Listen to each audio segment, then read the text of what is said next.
Howdy, y'all. Very interesting day in the YSL trial. Here, let me adjust this a little bit. We may have a mistrial. Let me explain how this happened. So, once again, ADA Hylton did not prep her witness. Because, see, you had this young man, and it's not his fault. It's really not his fault.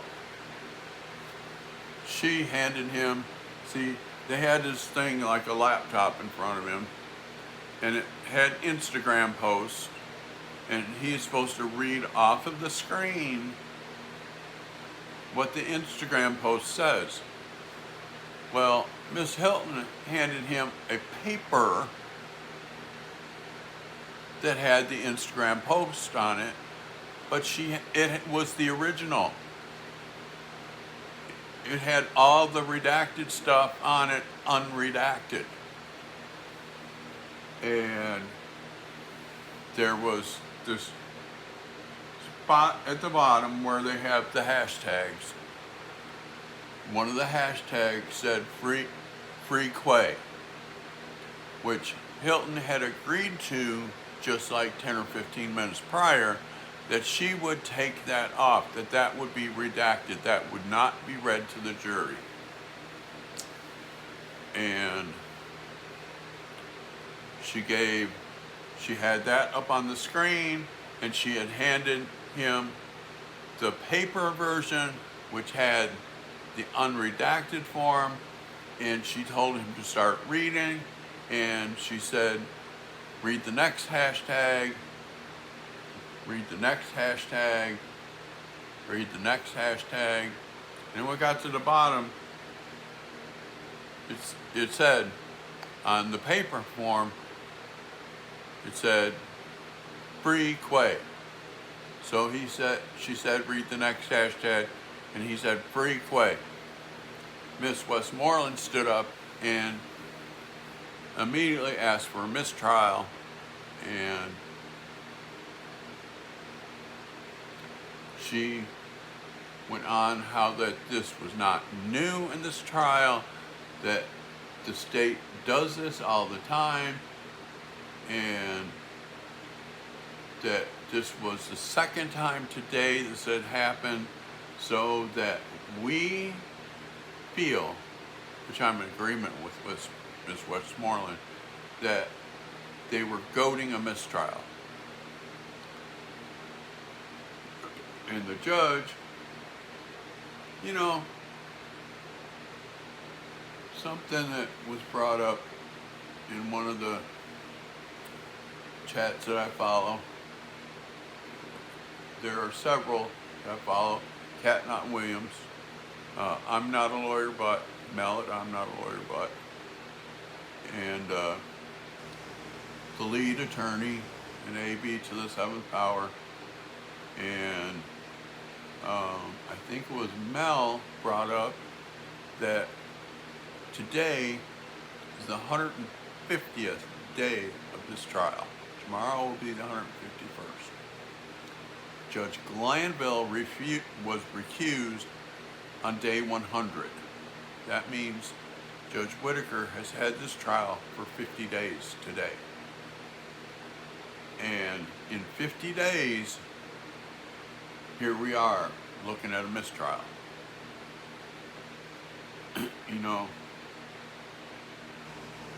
I just feel for these young men and their families.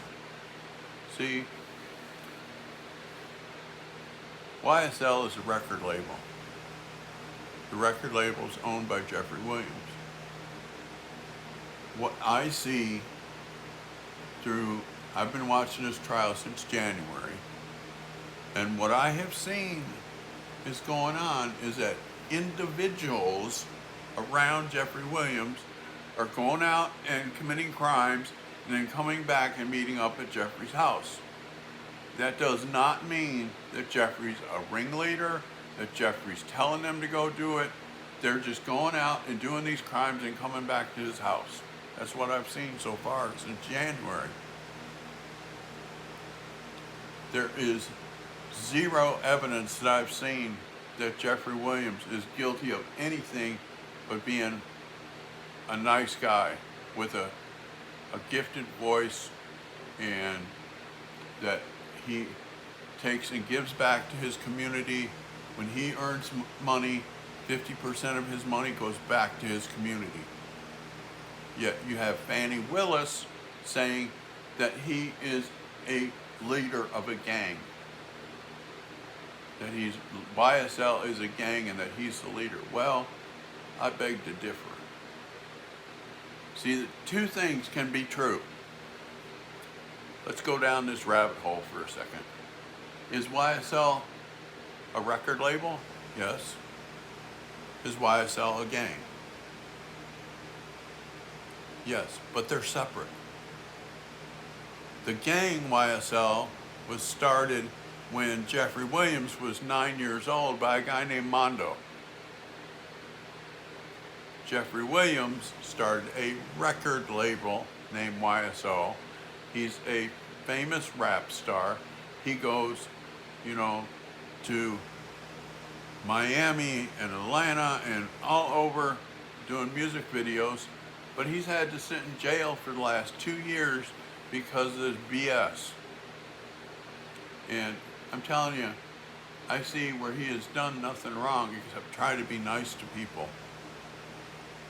He's trying to be nice to people. People that were committing crimes, but not telling him they're committing crimes, just calling up and say, hey, I need to rent a car and I don't have money for the car, and he would go meet them and rent them the car, and then they would go commit a crime with the car. That doesn't not mean that he's a ringleader or that he's telling them to do that. Doesn't mean that at all. And they have not proven that so far at all. They have proven where some of these guys around him were pretty bad dudes, like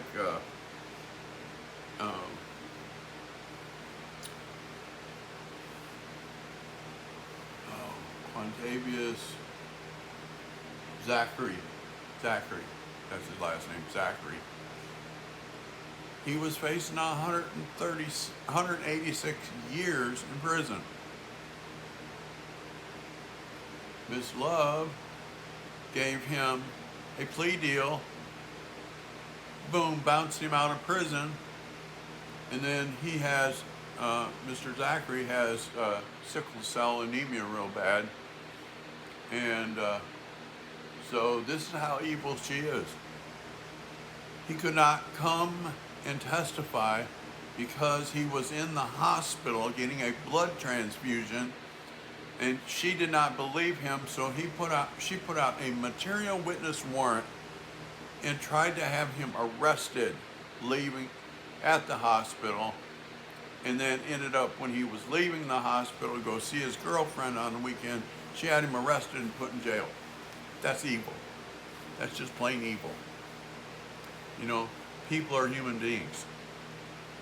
And I can say with fervor, because I just had a situation where I was in the hospital and had surgery on my neck and had a reaction to one of the medications, and I was not right. I was screaming and yelling at people, cussing people out that I normally don't do that to. And so when he had said that he didn't feel good, I understand when somebody doesn't feel good. You can't make somebody come and testify just because you want them to when they're in the hospital getting a friggin' blood transfusion, and then turn around and be all mean about it and issue a material witness warrant, which Ashley Merchant said is an illegal warrant because the statute says that a material witness warrant is for a defendant that is out of state that's being compelled to come and be a witness at a trial. Mr. Zachary lives in Atlanta. He lives in Atlanta. Yeah.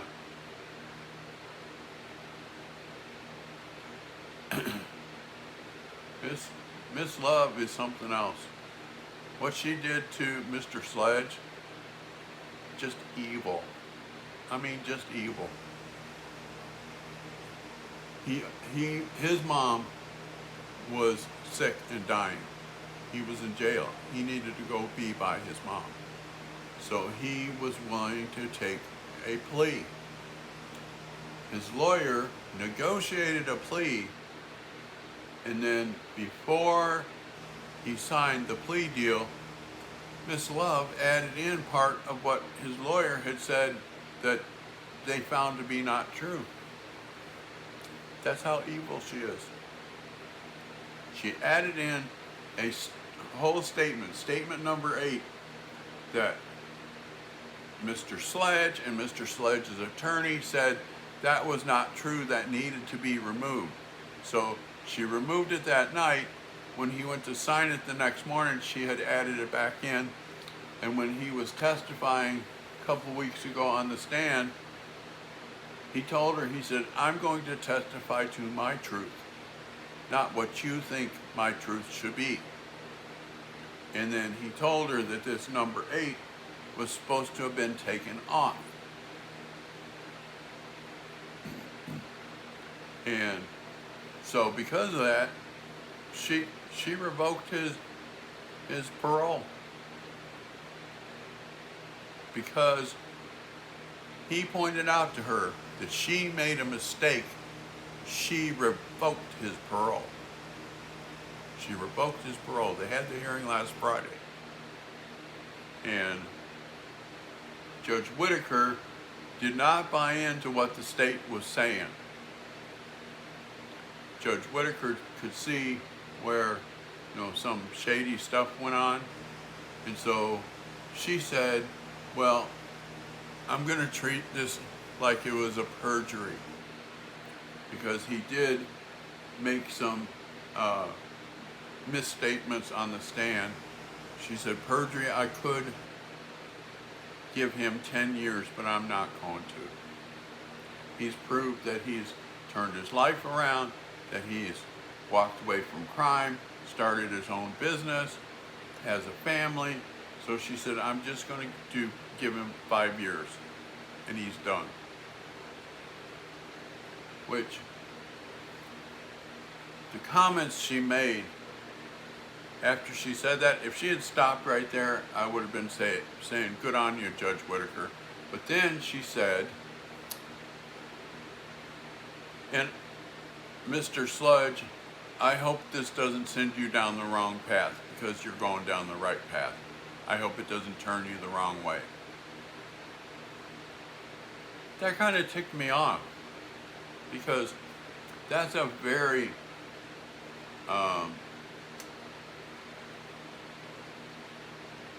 untoward thing to say to somebody that has turned their life around, and now because they did what this evil DA said, they testified to their truth, and because it wasn't the truth how the DA wanted it, the DA is revoking their parole.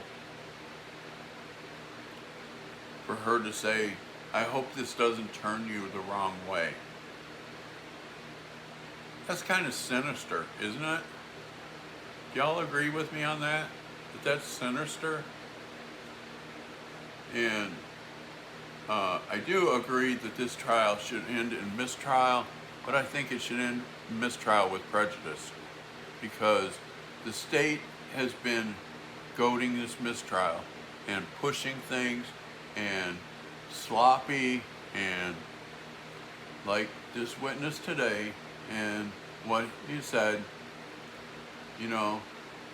that's not his fault. I do not blame the witness at all. I blame Ms. Hylton, because she did not prep the witness. That's her job as a prosecutor, is to prep the witness. You have sessions where you meet with the witness. This is what we're going to go over. This is what's going to be you know, the exhibit, and it'll be on the screen. You read off of the screen. They didn't do none of that with this guy. That's what really floored me. And Judge Whitaker has told them several times that they are unprepared, that their case is too big. She said there's no way this case should have taken 150 days, which is true. You know, and they have no concept of time. Zero concept of time. 2 weeks ago, Judge Whitaker asked, how long are you going to be on direct on this witness? She told him 3 hours. 3 days later, I'm not kidding, 3 days later, she still needed more time. And that was between Miss Love and Judge Whitaker. And Judge Whitaker told her, look, if this was a federal trial, you'd be given an hour per witness. And she told her, Miss Love said back to Judge Whitaker, well, if you cut our time, are you going to give them, cut their time? And Judge Whitaker said, if I give you an hour, I'm not giving them 10 minutes. She said, I have been letting you guys try to ramble through this case, and they would take hours and hours and hours, and the defense gets up, half hour, they're done. So that's what I have for y'all today. So tomorrow will probably be the big fireworks. And I will be talking to you then. Take care.